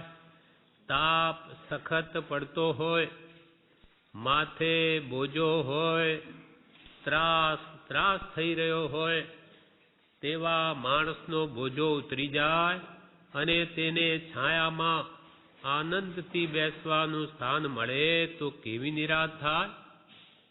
તેમ આનંદમય આત્માની શ્રદ્ધા થવાથી સુખ દુઃખનો બોજો ઉતરી જઈ નિરાશ થાય. પ્રભુશ્રી કહે, એક વખત જો શ્રદ્ધા થઈ જાય કે હું આત્મા છું, નિત્ય છું, કરતા ભોગતા, વિભાવે પરભાવનો, નિશ્ચયને સ્વભાવનો કરતા અને સ્વભાવનો જ ભોગતા, મોક્ષ પદ પણ છે. સર્વ દુઃખથી મુક્ત થઈ જીવ શાશ્વત સુખ શાંતિમાં રહે અને મોક્ષનો ઉપાય પણ જ્ઞાન દર્શન સંયમાદિ કે સાધન ભક્તિ આદિ છે. એ જો શ્રદ્ધાન થઈ જાય તો પ્રભુ નિરાશ થઈ જાય, શાંતિ વળી જાય, પછી કોઈ તકલીફ જ નહીં. નહીં તો શું અનંત કાળ સુધી આ જન્મ મરણ જ કરવા? એક વખત શ્રદ્ધા થઈ જાય તો બધો બોજો ઉતરી જાય. તો બધો બોજો ઉતરી જાય. જેમ કે માણજી શેઠ હતા, તે જમાનામાં મોટા શેઠ હતા, પણ પ્રભુશ્રીના સમાગમમાં આવવાથી આત્માની શ્રદ્ધા પૂતગલે પર છે. જે કંઈ સંયોગો મળ્યા, કુટુંબ ધનાદિના બધા નાશવંત છે, ક્ષણિક છે, એ બધું પ્રભુશ્રીના સમાગમે સમજાઈ ગયેલું. એટલે સુખ દુઃખ તો બધાને આવવાના જ, જેવા બાંધ્યા હોય તેવા. તો અહીંયા માણજી શેઠ અહીંયા હતા અને એમને તાર આવ્યો કે ઘણું મોટું નુકસાન ગયું, લાખો રૂપિયાનું નુકસાન ગયું. એને પછી ખબર પડી, ત્યારે પૂછ્યું કે શું થયું? તો કે પ્રભુ કચરો ગયો. ધનાદિ માટે આખું વિશ્વ, બધા લોકો રાત દિવસ મથે છે, તે વસ્તુ જેને કચરો ભાસ્યો. આ બધી કોની કૃપા? જ્ઞાની પુરુષના ઉપદેશની. તેમ સત અસત સમજાઈ જાય. મારું શું છે, પરાયું શું છે, એ પર વસ્તુ કોઈ કાળે મારી થવાની જ નથી. એમ જે જ્ઞાની પુરુષના વચન વડે જો દ્રઢ થઈ ગયું તો આવે તોય શું, જાય તોય શું, આવે તો અહીંયા જ રહેવાનું અને એ મારી પાસે રહેશે ત્યાં સુધી મારી સંભાળ કરવાની, અને જશે તો જશે, મારા નસીબમાં નશે તો જશે. જેમ કૃપાલ કે પૈસા ક્યાંય ગયા નથી, એ લેણદારને એમ લાગે કે મારા પૈસા ચાલ્યા ગયા, જ્યારે જ્ઞાની પુરુષો કે ક્યાંય ગયા નથી, આટલા વર્ષ તારી પાસે રહ્યા, હવે એ બીજાની પાસે છે, ક્યાંય ગયા નથી. પણ એવી સમજણ, સાચી સમજણ જ્ઞાની પુરુષના બોધે ન આવે ત્યાં સુધી તો એને દુઃખ જ થાય. પણ સમજાઈ જાય કે આ જગતમાં મારું કંઈ છે જ નહીં અને કાળે કરીને બધું જવાનું જ છે, તો એને ક્યારે પણ દુઃખ નહીં થાય. એમ કાળે કરીને શક્તિ આવે છે. એટલે પ્રભુ કે એક વખત શ્રદ્ધા થઈ જાય તો બધો બોજો ઉતરી જાય. જે કાળે જે આવવાનું છે, જવાનું છે, તો થવાનું જ છે. એ કોઈ કાળે રોકી શકાય નહીં. લાભ થવાનો કે નુકસાન, સુખ દુઃખ જે આવવાના હશે આવવાના જ છે. પણ સમજણ જો સવડી થઈ ગઈ અને કે જે કાળે જે થવાનું છે થશે એવું દ્રઢ થઈ ગયું તો એને કોઈ દુઃખ નથી. એટલે કૃપાલને કહ્યું જ્યાં શંકા ત્યાં ગણ સંતાપ, જ્ઞાન તહાં શંકા નહીં સ્થાપ. જ્યાં સમ્યક જ્ઞાનનું બળ છે ત્યાં કોઈ શંકા નથી. ભગવાનના તત્વમાં નિશંક છે. નિશંકિત એ પહેલું અંગ છે સમ્યક દ્રષ્ટિ. પછી નિષ્કાંક્ષિત અંગ આવે, કોઈ શંકા નહીં. ભગવાને કહ્યું જેમ થવાનું છે તેમ જ થવાનું છે.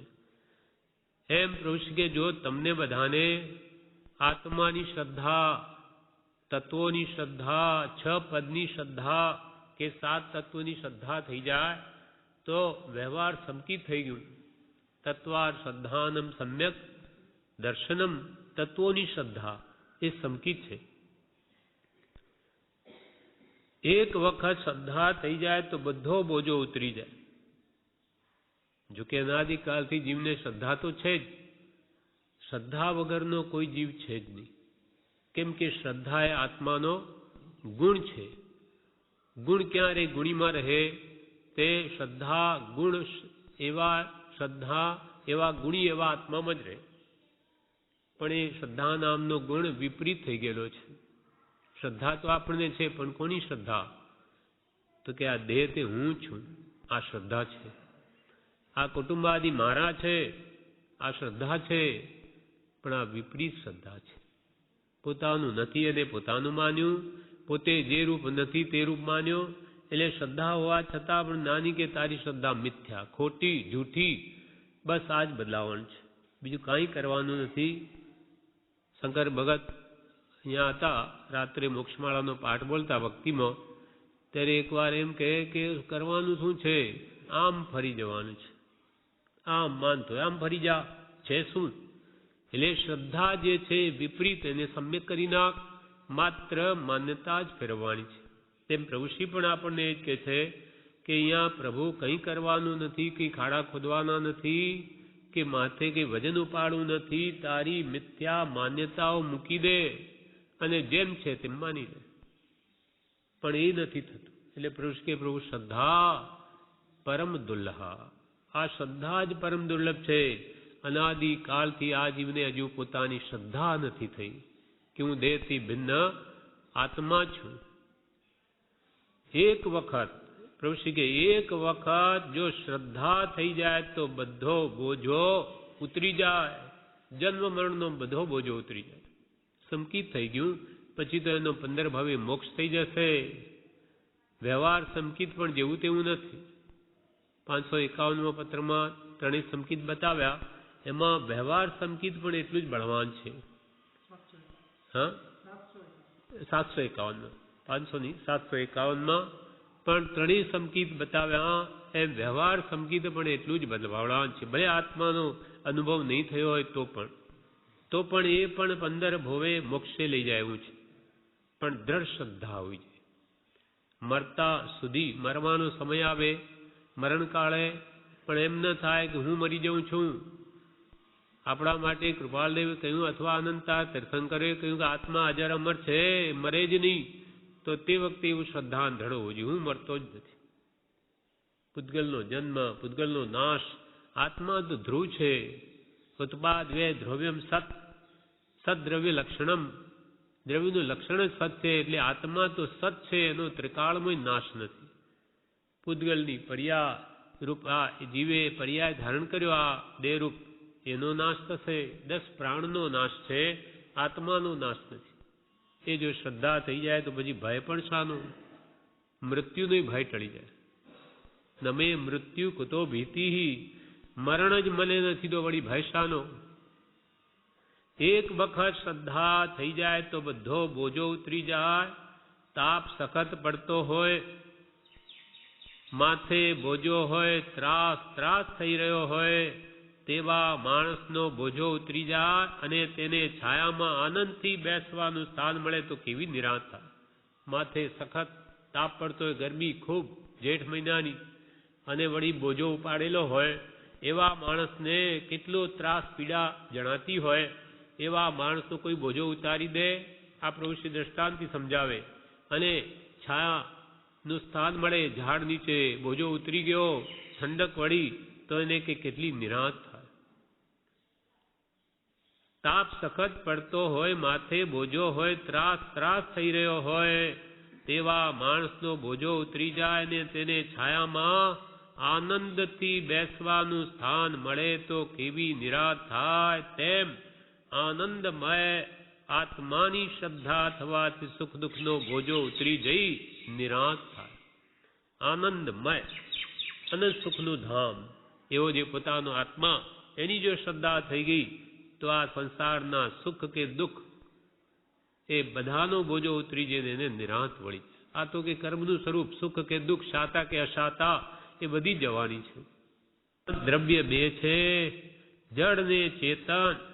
પણ મિથ્યાત્વના કારણને લઈને આ જીવ જડને જડ ઓળખતો નથી અને ચેતનને ચેતન જાણતો નથી. જડને ચેતન માને છે કે ચેતન એવા આત્માને જડ માને છે, દેહને આત્મા માને, આત્માને દેહ માને, આમ શેડભેળ થઈ ગયું છે. પણ જડ તે જડ ત્રણ કાળમાં, ચેતન ચેતન તે પ્રગટ અનુભવ રૂપ છે, સંશય તેમાં કેમ? અથવા જડ ભાવે જડ પરિણમે, ચેતન ચેતન ભાવ, કોઈ પલટે નહીં છોડી આપ સ્વભાવ.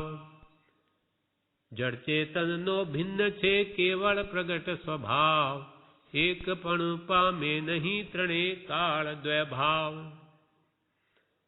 અથવા જડ ને ચેતન બંને દ્રવ્યનો સ્વભાવ ભિન્ન, પણ સુપ્રતીતપણે બંને જેને સમજાય છે તેને સ્વરૂપ ચેતન નિજ ભાસે, અને જડ છે સંબંધ માત્ર અથવા તે જ્ઞેય પણ પરદ્રવ્યમાય છે. એમ જડ ને ચેતન મિથ્યાત્વના કારણને લઈ આ જીવ જડને જડ ઓળખતો નથી, ચેતનને ચેતન જાણતો નથી. જેમ આંધળો અને અજાણ્યો બરાબર છે તેવો થઈ ગયો છે.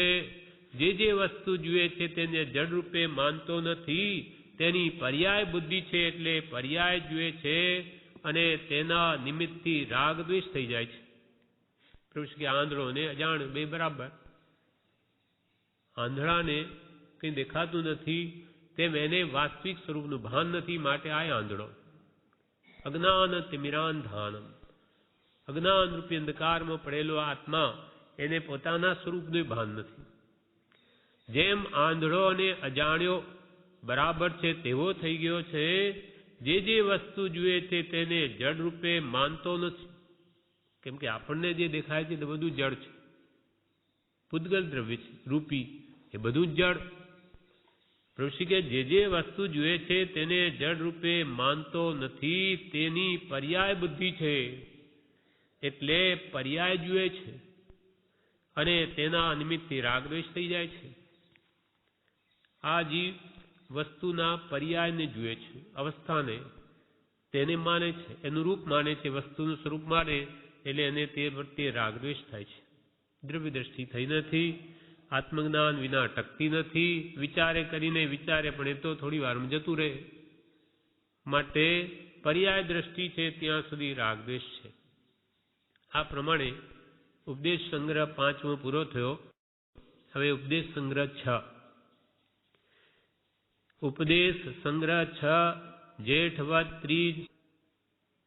પ્રભુશ્રી કહે, અમારે તો સત્ય કહેવું છે, અમારે તો સત્ય કહેવું છે. પોતાની મતીએ શાસ્ત્રો વાંચી, મારી મતીમાં આમ આવે છે ને તેમ આવે છે એમ સમજી ખોટું કરો છો. મારી મતીમાં તો એમ આવે. ઋષિ કે શાસ્ત્રો વાંચીને મને તો એમ સમજાય છે, એનો અહંકાર, એ દ્રષ્ટિએ કેવું છે, મને તો એમ સમજાય છે કે એનો ભાવ આ છે, પણ આમ લાગે છે, બાકી ખરું તો જ્ઞાનીના જ્ઞાનમાં છે. એમ હોવું જોઈએ. તેને બદલે જો એમ માનતો હોય કે મારી મતીમાં તો આમ આવે છે ને તેમ આવે છે, પણ એમ સમજી ખોટું કરો છો. જ્ઞાની પુરુષની દ્રષ્ટિએ રહેવું. જ્ઞાની પુરુષો શું કહે છે કે માથે રાખવું, યથાશક્તિ સવળો અર્થ કરીને સમજવાની કોશિશ કરવી, પણ ખરું તો જ્ઞાની જ જાણે. જ્ઞાની ગમ્ય જ્ઞાની એક આગમમાં, એક વચનમાં અનંત આગમ રહ્યા, એ તું પામર એવો શું સમજી શકે? એનો મર્મ. નાની પુરુષની દ્રષ્ટિએ રહેવું, અમારે તો એક દ્રષ્ટિ રાખવી છે.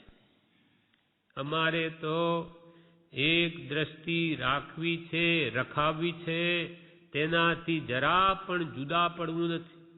અમારે તો એક કૃપાળદેવની દ્રષ્ટિ છે, એના પ્રત્યે તમને બધાને પણ એ જ રખાવવી છે.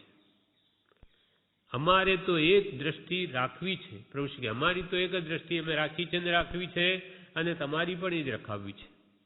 તમારી પણ અમારા પ્રત્યે પણ નહીં, અને બીજા કોઈ પ્રત્યે પણ નહીં. એક કૃપાળુ દેવ પ્રત્યે તમારી દ્રષ્ટિ બની રહે એ જ અમારે કરાવવું છે. અમારે તો એક દ્રષ્ટિ રાખવી છે, રખાવવી છે, તેનાથી જરા પણ જુદા પડવું નથી. બધું મૂકી દઈ એક મંત્રનું સ્મરણ કરવું અને શાસ્ત્રો પણ દ્રષ્ટિ વધારવા વાંચવા. એક મંત્ર, મુખ્ય આજ્ઞા કૃપાળની, સહજાત્મ સ્વરૂપ પરમ ગુરુ. આ મારું સ્વરૂપ છે, એનું પ્રભુ શ્રી કે હંમેશા સ્મરણ કરવું અને શાસ્ત્રો પણ દ્રષ્ટિ વધારવા વાંચવું. સમ્યક દ્રષ્ટિ તમારી મતિ સવળી થાય, તમારી વિપરીત માન્યતાઓ દૂર થાય, એના માટે શાસ્ત્રો પણ વાંચવા. એમ કહ્યું, એક મંત્રનું સ્મરણ કરવું અને શાસ્ત્રો પણ દ્રષ્ટિ વધારવા વાંચવા. નાની પુરુષ સિવાય અન્યને મોઢે ધર્મની વાત સાંભળવી નહીં. પ્રભુ શ્રી ચોખ્ખું કહે, નાની પુરુષ સિવાય અન્યને મોઢે ધર્મની વાત સાંભળવી નહીં. કૃપાલદેવે પણ કહ્યું, આધુનિક મુનિઓના સૂત્રાર્થ પણ શ્રવણને અનુકૂળ નથી. આધુનિક મુનિઓના સૂત્રો, આધુનિક મુનિઓ દ્વારા કરેલા સૂત્રોના અર્થ સાંભળવાને પણ લાયક નથી. અજ્ઞાની, જેને જ્ઞાન નથી એવા અજ્ઞાની સાધુઓ કોઈ અર્થ કરે તો એ સાંભળવાને પણ સાંભળવાય નહીં. કૃપાલદેવ કહે, આધુનિક મુનિઓના સૂત્રાર્થ પણ શ્રવણને અનુકૂળ નથી, સાંભળવા યોગ્ય નથી. તેમ પ્રભુશ્રી કહે, એક કૃપાલદેવ પર શ્રદ્ધા રાખવી, જ્ઞાની પુરુષ સિવાય અન્યને મોઢે ધર્મની વાત સાંભળવી નહીં. બ્રહ્મચારીજીએ પણ લખ્યું છે એક પત્રમાં કે વિશેષ જાણવાના બહાને ગમે ત્યાં જવું નહીં. ગમે તેનું સાંભળવાથી આપણે શું, આપણે તો સારું સારું લઈ લઈશું, ખરાબ હશે મૂકી દઈશું. પણ એવો વિવેક ક્યાં પ્રગટ્યો છે કે ભાઈ સારું સારું હંસ દ્રષ્ટિ આવી ગઈ, દૂધ દૂધ લઈ લઉં, પાણી પાણી છોડી દઉં? એ તો એને ક્યાં સમજાયું છે? એમ કે છે વિશેષ જાણવાના બાને બીજે કંઈ ભટકા મારશો તો જે કંઈ મળ્યું છે એ પણ હાથમાંથી જતું રહેશે. બ્રહ્મચારીજી આ કહ્યું, કૃપાળુદેવે પણ એ જ કહ્યું.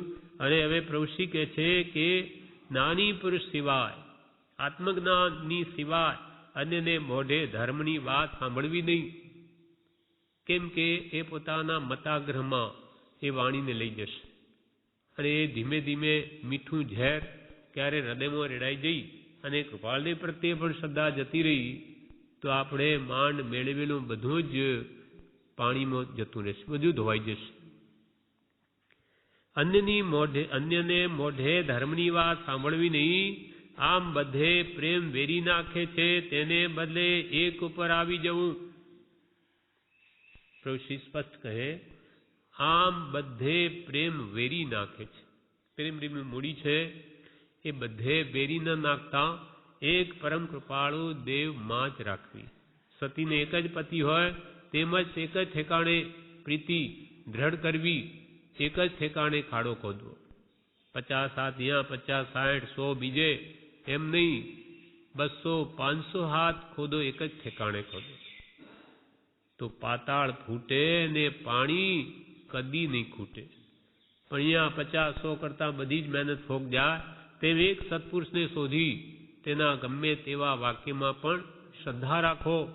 તો હવે શોધવાની તો આપણી શક્તિ નથી, પ્રભુશ્રીએ શોધી આપ્યા અને એમને એનાથી લાભ થયો, જ્ઞાન થયું, માટે એકમાં જ આપણે વળગી રહેવું. આપણું ડાપણ કરીને પ્રભુશ્રીએ નવું નાવડું જોઈને કૂદી પડવું નહીં. આમ બધે પ્રેમ વેરી નાખે છે, તેને બદલે એક ઉપર આવી જવું. પુના તારીખ 2/9/1924. પૂનામાં ઋષિએ કહ્યું, અન્ય કોઈના દોષ નહીં જોવા, અન્ય કોઈના દોષ નહીં જોવા અને માત્ર પોતાના જ દોષ જોવા પ્રત્યે દ્રષ્ટિ રાખવી, કોઈ પણ વ્યક્તિના છુપા દોષો છિદ્રો બહાર નહીં પાડવા, તેમાં મહા જોખમ છે. કોઈ પણ પ્રાણીના દોષો જોવા નહીં. દોષો જોવાથી આપણને કોઈ લાભ નથી. ગુણો જોવાથી જરૂર લાભ છે કે બધા ગુણો આપણા અંદર આવે અને સામા વ્યક્તિને જોઈને આનંદ થાય. દોષો જોયા કરીશું બધામાં તો એ વ્યક્તિઓ જ્યારે સામા આવશે ત્યારે આપણે ઘૃણા થશે અથવા આપણા અંદરમાં ક્લેશ ભાવ ઉત્પન્ન થશે, દ્વેષ ભાવ ઉત્પન્ન થશે. એટલે આપણે કર્મ બંધાવવાનું આપણું ચાલુ થઈ જશે. માટે કોઈના પણ દોષ જોવા નહીં, માત્ર પોતાના જ દોષ જોવા પ્રત્યે દ્રષ્ટિ રાખવી. શું આપણામાં દોષો નથી? કયા દોષો નથી? ક્રોધ નથી, માન નથી, માયા નથી, લોભ નથી, કામ નથી. બધા જ દોષો ભરેલા છે તો બીજાના શું જોવા? આપણામાં છે તેમ બધામાં છે.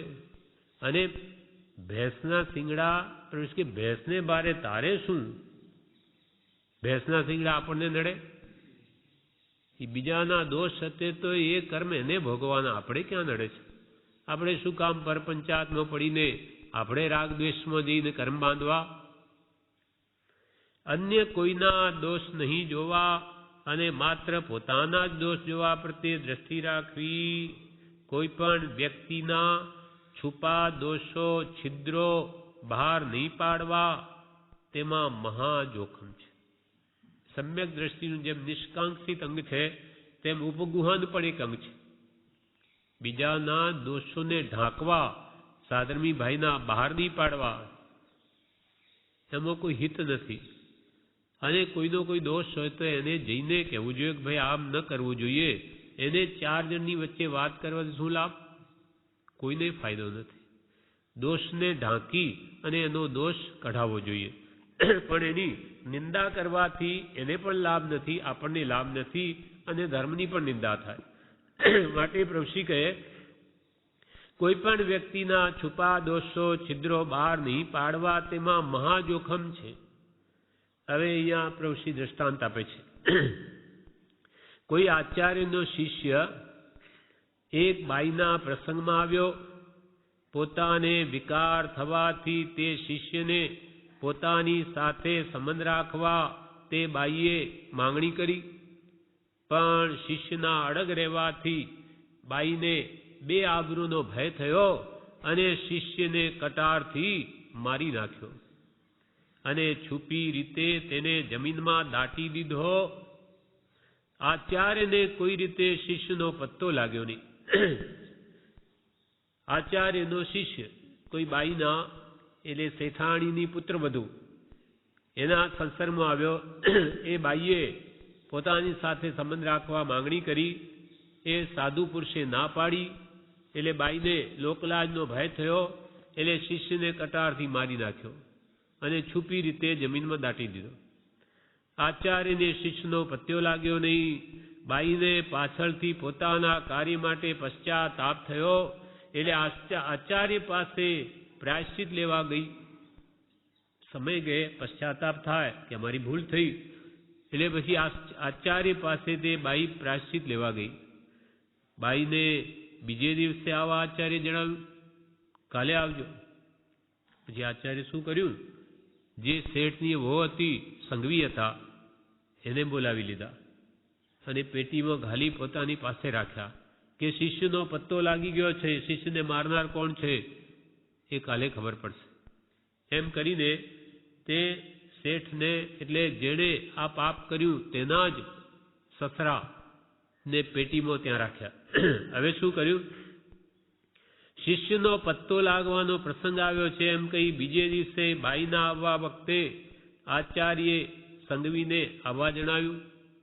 બીજે દિવસે સંઘવી આવ્યો ત્યારે તેને પેટીમાં પૂરી આચાર્યે પેટી પોતાની પાટ પાસે રાખી. પછી બાઈ આવી. પ્રાયશ્ચિત લેવા બાઈએ શિષ્યને મારવાનો ગુનો કબૂલ કર્યો આચાર્યે તુરત જ પેટી ઉપર હાથ ઠોકી સંઘવીને સાંભળવા ઈશારો કર્યો કે સાંભળો છો કે? ઠોક્યો હાથ એટલે ખબર પડી ગઈ બાઈને કે અહીંયા મારા સસરા છે, સંઘવી છે, બધાના આગેવાન છે, એટલે એમને જ બોલાવી રાખ્યા છે. પછી બાઈ આવી પ્રાયશ્ચિત લેવા શિષ્યને મારવાનો ગુનો કબૂલ કર્યો. તે આચાર્યે તુરત જ પેટી ઉપર હાથ ઠોકી સંઘવીને સાંભળવા ઈશારો કર્યો.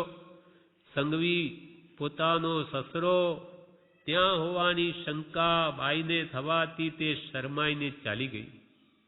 બાઈએ આપઘાત કર્યો. અપકીર્તિના ડરે તેના સસરાએ, સાસુએ અને પતિએ પણ આપઘાત કર્યો.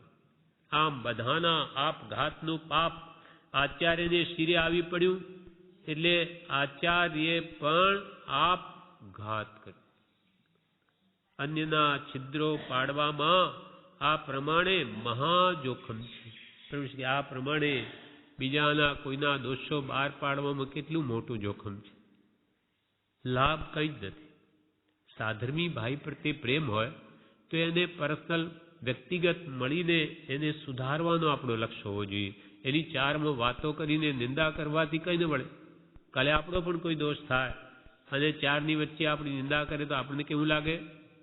એના કરતાં મનુષ્ય માત્ર ભૂલને પાત્ર છે તો એને સુધારવાની કોશિશ હોવી જોઈએ અને આવા દોષો કોઈ પણ બહાર કહેવા ન જોઈએ. પછી પ્રભુ શ્રીજી પૂનામાં કહે છે ફરી, તારીખ 2/9/1934 પરમ કૃપાળુ દેવે પ્રરૂપેલ સનાતન જૈન વિતરાગ માર્ગની પુષ્ટિ માટે જ આ આશ્રમ છે. પૂનામાં પ્રભુ શ્રી કહે, આશ્રમ શાના માટે? પરમ કૃપાળુ દેવે પ્રરૂપેલ સનાતન જૈન વિતરાગ માર્ગ. સનાતન એટલે શાશ્વત, અનાદિકાલથી જે ચાલ્યો આવે છે એવો ભગવાન તીર્થંકરો દ્વારા ઉપદિષ્ટ વિતરાગ માર્ગ, એની પુષ્ટિ માટે આશ્રમ છે. આશ્રમનો પાયો સત અને શીલ છે.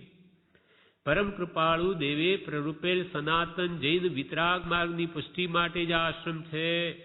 આશ્રમ નજીક રહેતા સમજુ મુમુક્ષુઓને સાથે રાખી ટ્રસ્ટીઓએ સંભાળવાનું છે કે આશ્રમમાં પવિત્ર સનાતન જૈન માર્ગને આંચ ન આવે. આશ્રમમાં રહેનારે બ્રહ્મચર્ય અવશ્ય પાળવું. આશ્રમમાં રહેનારે બ્રહ્મચર્ય અવશ્ય પાળવું. સ્ત્રીઓએ એકલા રહેવું નહીં. સ્ત્રીઓએ એકલા રહેવું નહીં. વ્યવહાર શુદ્ધિ બરાબર રાખવી. ઋષિ કહે, આશ્રમમાં પવિત્ર સનાતન જૈન માર્ગની કિંચિત આંચ ના આવે. આશ્રમમાં રહેનારે બ્રહ્મચર્ય અવશ્ય પાળવું.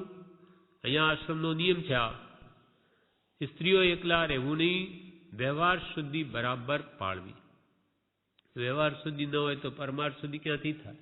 માટે સાથે પહેલા જોઈએ. પરમ કૃપાળુ દેવ શ્રીમદ રાજચંદ્રની સેવા પૂજા કરવી. અમને તો કૃપાળુ દેવ શ્રીમદ રાજચંદ્ર પ્રત્યક્ષ જ છે. તે શ્રી કૃપાળુ દેવ સિવાય અમને કશું જ નથી. રોમ રોમ તે જ છે. ફક્ત તેના પ્રત્યે સર્વેને લઈ જઈએ છીએ. પુનામાં કૃપાળદેવે કહ્યું કે શ્રીમદ રાજચંદ્રની સેવા પૂજા કરવી, એમની ભક્તિ ભાવના કરવી. અમને તો કૃપાળુ દેવ શ્રીમદ રાજચંદ્ર પ્રત્યક્ષ જ છે. તે શ્રી પરમ કૃપાળુ દેવ સિવાય અમને કશું જ નથી. અમારા હૃદયમાં બીજું કાંઈ જ નથી. અમારે તો રોમે રોમે એક કૃપાળુ દેવ. તે શ્રી કૃપાળુ દેવ સિવાય અમને કશું જ નથી. રોમ રોમ તે જ છે. ફક્ત તેના પ્રત્યે સર્વેને લઈ જઈએ છીએ. અમે તો બધા કૃપાળુ દેવ તરફ વાળીએ છીએ. આ આશ્રમની શરૂઆતમાં અમારી સેવા પૂજા થયેલ, પુષ્પો પણ ચઢાવવામાં આવેલ. તે જ વખતે અમને તે ઝેર રૂપ જ હતું. આશ્રમની શરૂઆતમાં પ્રભુ શ્રી અમારી સેવા પૂજા થયેલ છે અને અમને ફૂલોના હાર પણ ચઢાવવામાં આવેલ છે. તે જ વખતે અમને તો તે ઝેર રૂપ જ હતું. અમને કે ફૂલોના હાર ગમતા નહોતા, પણ પ્રભુશ્રી કે પરમાર્થના હેતુ વસાત તે ચલાવવામાં આવેલું. પરમાર્થનું કારણ સમજી વૈષ્ણવ લોકો બધા હતા, તો એમને વાળવા માટે ગુરુ પ્રત્યે એમની ભક્તિ વૈષ્ણવમાં એવી જ હોય છે. ગુરુને સર્વસ્વ માનીને બધું જ કરે, એટલે એમને એમના ભાવો તૂટે નહીં, માર્ગમાં આવે. એટલે જેમ એમણે કર્યું તેમ થવા દીધું. પછી પરમાર્થના હેતુ વસાત તે ચલાવવામાં આવેલું, પણ અમને તે વખતે પણ તે ઝેર રૂપ જ હતું. વખત આવે દાવ લેવા લક્ષમાં રાખેલું. વખત આવે દાવ લઈશું એટલે કે બધું ફેરવી નાખીશું. હમણો છો થાય થવા દો. વખત આવીએ દાવ લેવા લક્ષમાં રાખેલું, ફેરવી નાખ્યું. વખત આવ્યો ત્યારે પ્રભુ કે પ્રભુ આ ફૂલહાર અમને ગમતા હશે, આ ઝેરના ઘૂંટડા ઉતારી ગયા. એમ ન કરાય. પૈસા ન મુકાય, પૈસા ભંડારમાં મૂકો. એમની પાસે મૂકે, નાળિયેર એમની પાસે મૂકે આગળ. પ્રભુશ્રીએ બધું ફેરવી નાખ્યું. રાત્રિ ભોજન ન કરાય, ઊંધિયું ન ખવાય. એમ જ્યારે પ્રભુશ્રી પ્રત્યે દ્રઢ શ્રદ્ધા થઈ ત્યારે કંદમૂળ ન ખવા, એમ બધાનો ત્યાગ કરાવી દીધો. એટલે કે છે વખત આવીએ દાવ લેવા લક્ષમાં રાખેલું, સંગ અમારા મા બાપ છે. પ્રભુશ્રી શું કહે? સંગ અમારા મા બાપ છે. નમો તિથસ્સ. તીર્થંકર ભગવાન પણ જ્યારે દેશના શરૂ કરે ત્યારે તિથસ્સ એટલે ચતુર્વિધ સંઘ, સાધુ સાધી શ્રાવક શ્રાવિકાનું સંઘ છે, એને અમારા નમસ્કારો. સંઘ ન હોય તો ધર્મ કેવી રીતે પ્રવર્તે? ધર્મ ચાલે કોણાથી? સંઘથી. એમ પ્રભુ કે સંઘ અમારા મા બાપ છે. સંઘ અમારા મા બાપ છે એટલે તેમની પાસે આજે આ જણાવી દઈ અમે છૂટા થઈએ છીએ. અમે પણ કે પહેલા આ સેવા પૂજા અમારી થયેલી, ફૂલો ચડાવવામાં આવેલા, એ બધું હવે સંઘ આગળ આજે બધું જણાવી દઈને અમે છૂટા થઈએ છીએ. કૃપાળુ દેવ શ્રીમદ રાજચંદ્રના વચનાનુસાર એકમાત્ર સનાતન જૈન ધર્મની પુષ્ટિ આશ્રમમાં થવી જોઈએ. કૃપાળુ દેવ શ્રીમદ રાજચંદ્રના વચનાનુસાર એકમાત્ર સનાતન જૈન ધર્મની પુષ્ટિ આશ્રમમાં થવી જોઈએ. સદા ચરણથી કૃપાળુ દેવની આજ્ઞાએ ન વર્તવું હોય તો પછી તમારા સ્વચ્છંદે ગમે તેમ આશ્રમો વર્તી શકો. સદાચરણ એ ધર્મનો મુખ્ય પાયો છે. સદાચરણથી કૃપાળદેવની આજ્ઞાએ ન વર્તવું હોય તો પછી તમારા સ્વચ્છંદે ગમે તેમ આશ્રમો વર્તી શકો. આશ્રમ ટ્રસ્ટીઓને સોંપી અમે તો મુક્ત થયા છીએ. આશ્રમ ટ્રસ્ટીઓને સોંપી અમે તો મુક્ત થયા છીએ. સનાતન જૈન માર્ગની પુષ્ટિ અર્થે ટ્રસ્ટીઓએ નિડરપણે વર્તવું. સનાતન જૈન માર્ગની પુષ્ટિ અર્થે ટ્રસ્ટીઓએ નિડરપણે વર્તવું.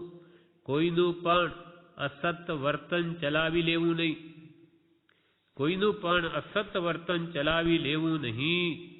સાધુને પણ સ્ત્રી પરિચયમાં જોવામાં આવે તો આશ્રમમાં સ્થાન આપવું નહીં.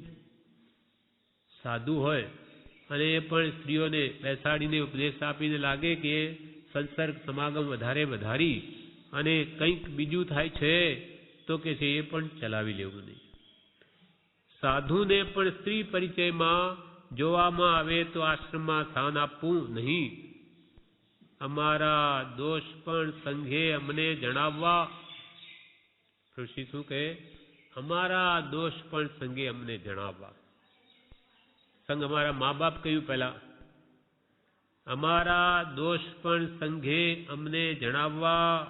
યુવાન અવસ્થામાં અમારાથી થઈ શકે તેટલો ઉત્કૃષ્ટ ત્યાગ સેવેલો છે.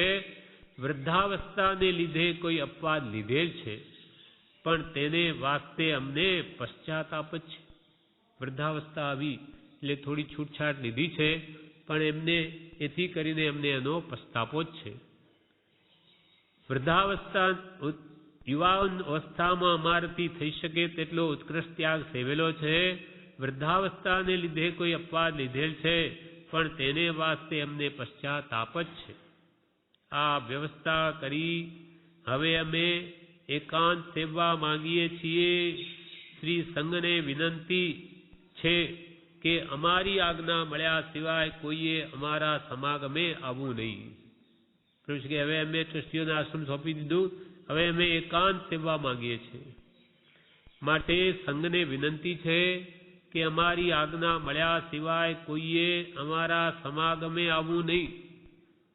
આશ્રમમાં કેવા પ્રકારનું વર્તન ચાલે છે તેની અમે જ્યાં હોઈશું ત્યાં ખબર પડશે, અને આવવા જેવું જણાશે તો ભાવના રહેશે. અમે એકાંત સેવા માંગીએ. આશ્રમમાં કેવા પ્રકારનું વર્તન ચાલે તે અમને જ્યાં હોઈશું ત્યાં ખબર પડશે, અને અમને આવા જેવું જણાશે તો ભાવના રહેશે, નહીં તો નહીં.